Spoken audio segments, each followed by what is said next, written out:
আমরা ত্রাণ দেবার অজুহাতে যাচ্ছি তা না, আমরা লড়াই করতে যাচ্ছি, আমরা বৈধতা ধ্বংস করতে যাচ্ছি।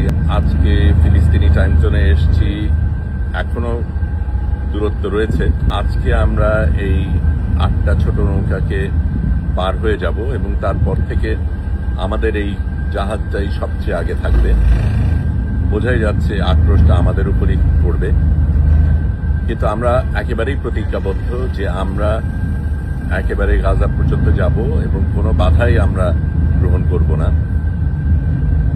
এটা বলা প্রয়োজন। যমুনা ফজিলার যেই নৌকাগুলি ছিল তাদের কিন্তু দায়িত্ব ছিল ত্রাণ নিয়ে যাবার।